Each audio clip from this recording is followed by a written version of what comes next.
네, 안녕하십니까. 황장입니다. 오늘은 6월 10일 토요일입니다. 그죠? 우리가 한 주가 끝나면 또 다음 주를 위해서 이래 항상 그죠? 이래 공부를 해요. 다음 주가 어떻겠느냐? 비중을 늘릴지 줄일지 어떤 위험이 있는지 항상 공부를 하죠. 저도 제가 같이 공부 차원에서 같이 예습, 복습 이런 과정을 쭉 진행을 하면서 이 촬영을 또 시간 나오면 열심히 해서 올려드리고 하죠. 근데 오늘 같은 경우는 약간 그런 생각이 듭니다. 그죠? 누군가는 부족하지만 서울말도 못하고 사투리도 심하고 그죠? 그런 어떤 별볼 없는 영상을 누군가한테는 또 때로는 좀 위로가 될 수도 있다 하더라고요. 그래서 마음이 아픈 지인이 있습니다. 소중한 부모님과 이별을 하신 분이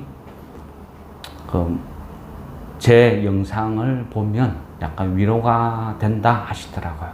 그래서 오늘은 어떤 그런 마음으로 굳이 어떤 카톡으로 위로의 말씀보다는 제가 할 수 있는 부분으로 또 간접 우회적으로 표현을 그냥 위로 말씀을 드리고자 오늘은 평상시보다 조금 더 많이 더 열심히 찍자 이런 관점으로 팀원들하고 이야기를 했습니다. 항상 그죠? 장을 보고 내가 자신이 있다, 내가 이길 자신이 있다 하면 비중을 조금씩 늘려가는 게 좋다고 그랬죠. 그게 아니면 또 줄여야 되고. 근데 지금은 조금 그죠? 점점 비중을 조금씩 늘려가고 있죠. 그러다 보니까 제가 말씀드리는 종목도 조금씩 늘어나고 있고. 그죠? 항상 주식은 많다, 종목은 많다. 기회되면 분할 매도, 또 좋은 주식은 분할 매수, 반복이다. 그랬잖아요. 그러면 일단은 그죠? 우리가 6월 14일까지는 그죠? 블랙아웃 기간이잖아요. 블랙아웃 기간. 그러니까 6월 14일이면 다음 주 그죠? 목요일, 수요일이네요. 수요일. 그러니까 그때까지는 월화수까지는 블랙아웃 기간이니까 조용할 것이고, 그러면 또 6월 14일날 FOMC 회의가 열리면 그때 또 무슨 금리 인상, 동결 이런 식으로 여러 가지 또 이슈가 막 벌어지겠죠. 근데 지금은 블랙아웃 기간이라서 월가에서 그죠? 자기네들이 마음대로 해석을 하고 이렇쿵저렇쿵 막 시장을 주도해 나가요. 그게 지금 현재 상황이고. 그러다 보니까 월가에서 만들어내는 뉴스, 공포가 때로는 시장을 많이 지배해요. 지금 월가에서 이야기하는 거 보면요. 가장 조금 주식에서 악재라고 할 수 있는 것은 얼마 전에 그죠? 미국 디폴트 그 때문에 어떤 추가 증액 협상 끝났죠. 끝나다 보니까 지금은 또 뭐라고 이야기가 나오냐면요. 월가에서 지금 바라보는 시각은 이번에 정액할 게 한 1조 4천억 달러 정도 된단 말이죠.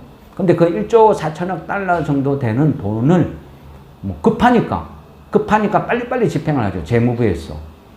근데 이제 이걸 보면 집행 내역을 보면 한 8월까지 전체 1조 4천억 중에서 한 8월 달까지 거진 1조 정도를 발행한다는 거죠. 미국 국채를.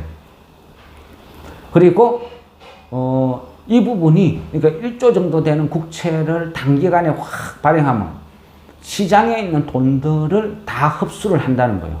흡수를 하면 유동성 부족으로 결국은 주식이 떨어질 것이다. 이게 이제 월가 일부에서 주장을 하는 거예요.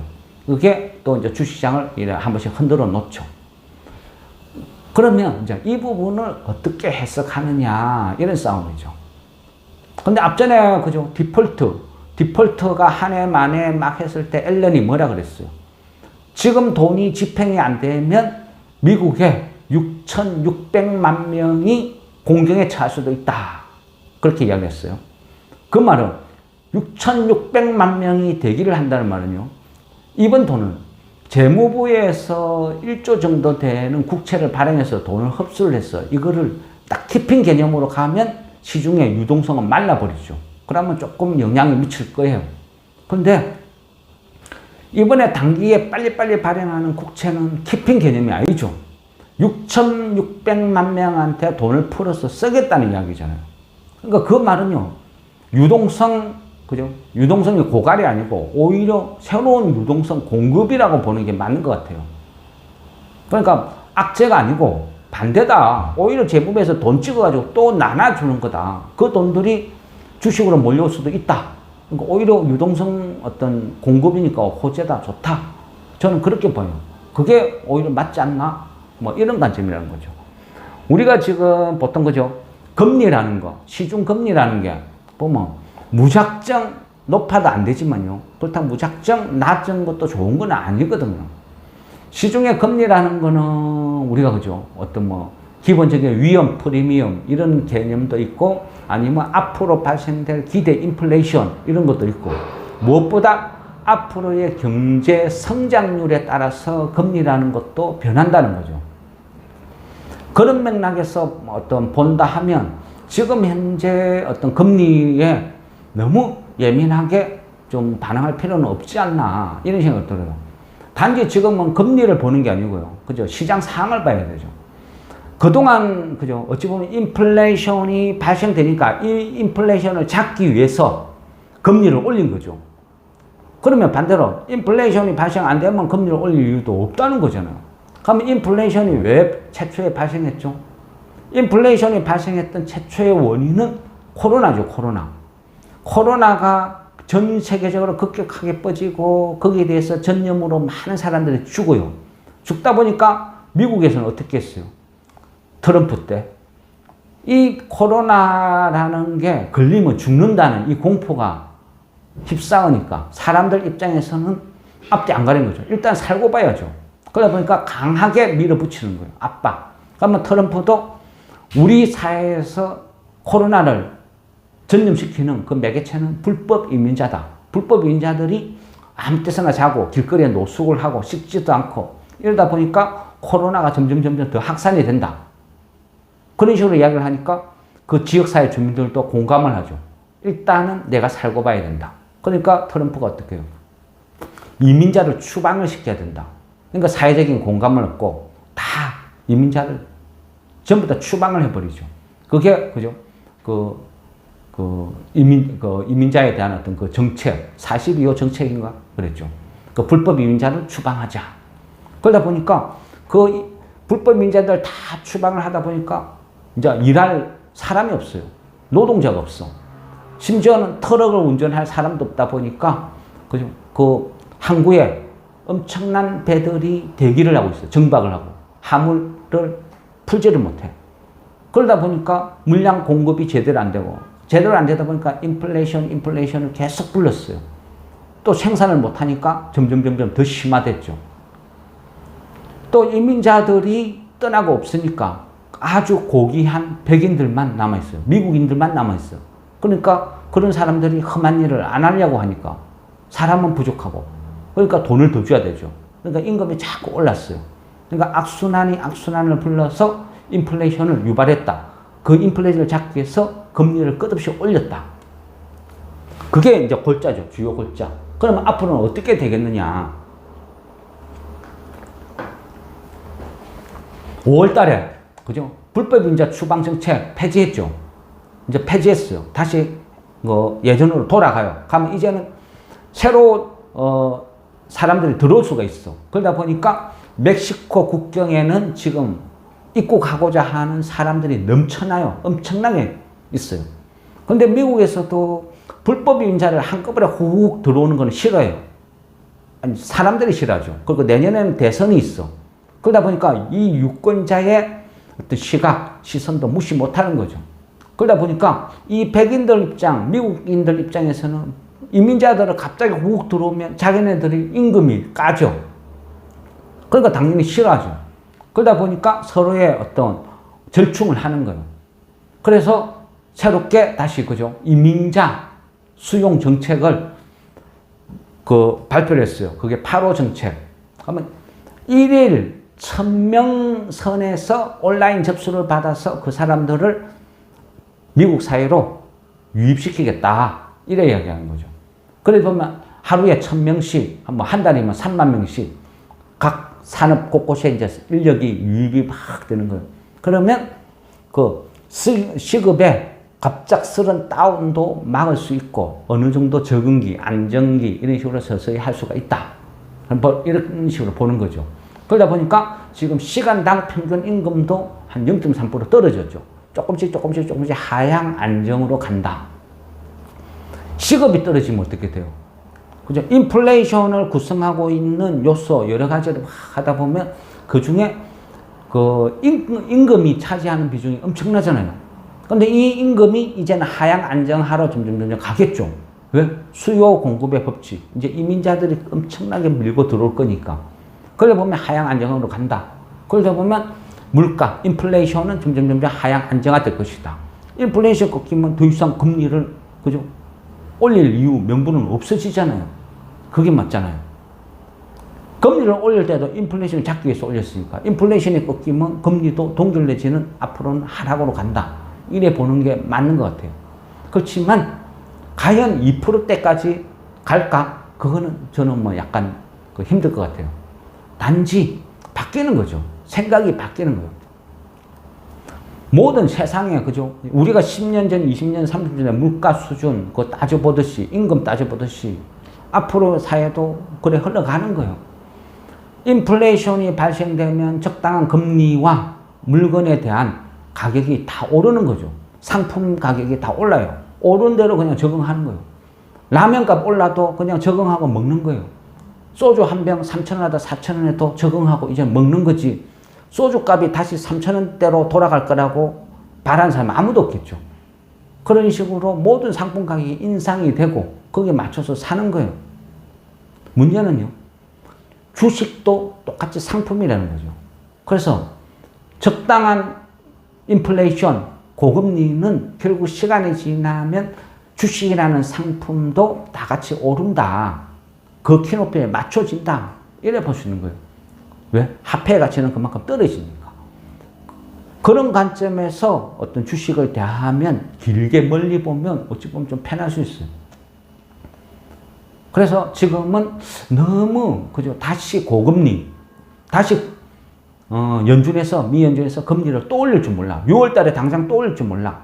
그런 공포에 휩싸이기보다는요. 이제는 서서히 적응을 하고 우리가 다른 관점에서 주식을 이제 접근을 하면서 조금씩 비중을 늘려가는 게 훨씬 낫다. 모든 게 안정될 때까지 기다리면요. 나중에는 이래 보면 살만한 주식이 하나도 없을 거예요. 왜? 바닥에서 다 올랐으니까. 그런 관점으로 보는 게 훨씬 나을 것 같습니다.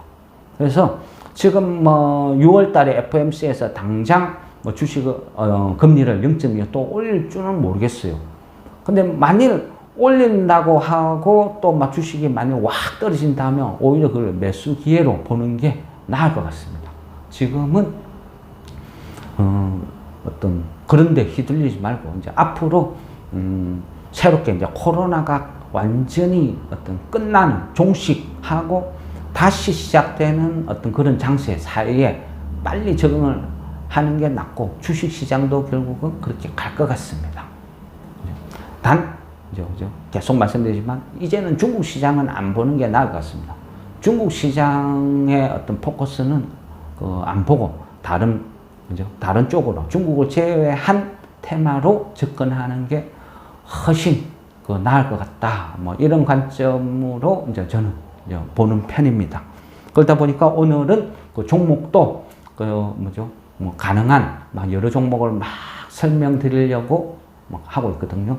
그런 관점에서 보시면 될 것 같고, 오늘 아침에 잠깐 이런 종목을 잠깐 이제 언급을 하나 해드리죠. 제가 기사 링크를 해드렸죠.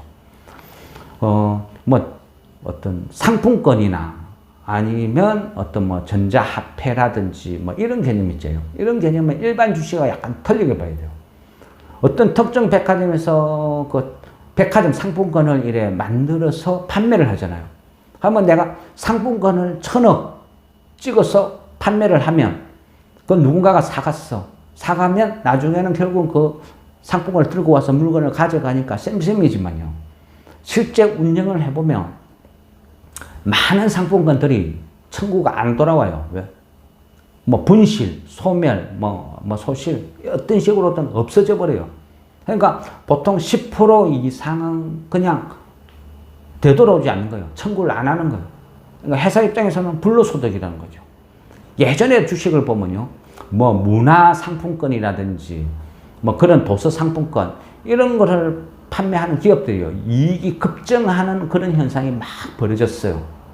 그러니까 지금도 뭐 지역화폐라든지 어떤 그런 쪽은 그 약간 뭔가 좀 약간 특수한 특혜를 보고 있고 불로소득이 이익에 많이 잡혀요. 그래서 일반적인 주식하고는 약간 플러스 알파로 보는 게 좋거든요. 근데 그런 관점에서 이 주식도 이 정도면 바닥이다 하면서 이래 이제 조금씩 사둔 거죠. 그렇지만 어떤 기사를 보고 1차적으로 사뒀는데 여기 마음에 든 데서 훅 해가지고 그죠? 더 살까요? 더 지를까요? 집 팔까요? 땅 팔까요? 이건 아니라는 거죠. 그죠? 그런 식으로 해라고 제가 말씀드리는 건 아니잖아요. 그러니까 항상 어떤 주식을 바닥이다 생각하고 매수를 했는데 오르면 그냥 추매 없이 그냥 보는 거고 그냥 떨어지면 그때 이제 적당한 선에서 추매 이게 훨씬 나은 것 같습니다. 그죠? 모든 어떤 주식이에요. 훅 하고 빠져들면 결국은 과유불급 안 좋아요. 그러니까 항상 자기 페이스를 유지하고 느긋하게 그 페이스를 쭉 지켜나간 그게 훨씬 좋다는 거죠. 남들이 관심 없을 때 샀다가 어떤 기사가 뜨고 막 어떤 이슈가 되고 뉴스가 나올 때는요. 매도할 준비를 해야죠. 불타기 하는 게 아니고. 그죠?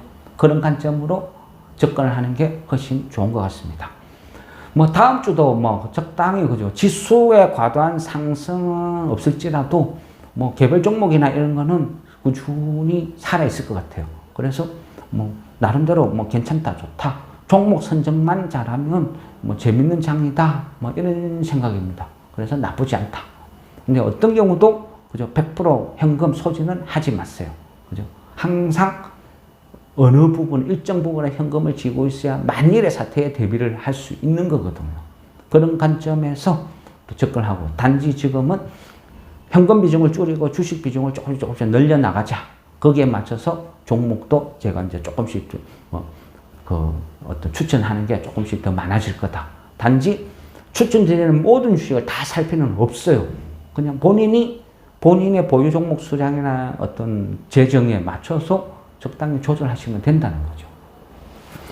어쨌든 그죠? 휴일 잘 쉬시고 또 다음 주 즐거운 마음으로 주식 또 놀이하겠습니다. 네, 이상 마무리하겠습니다. 수고하셨습니다.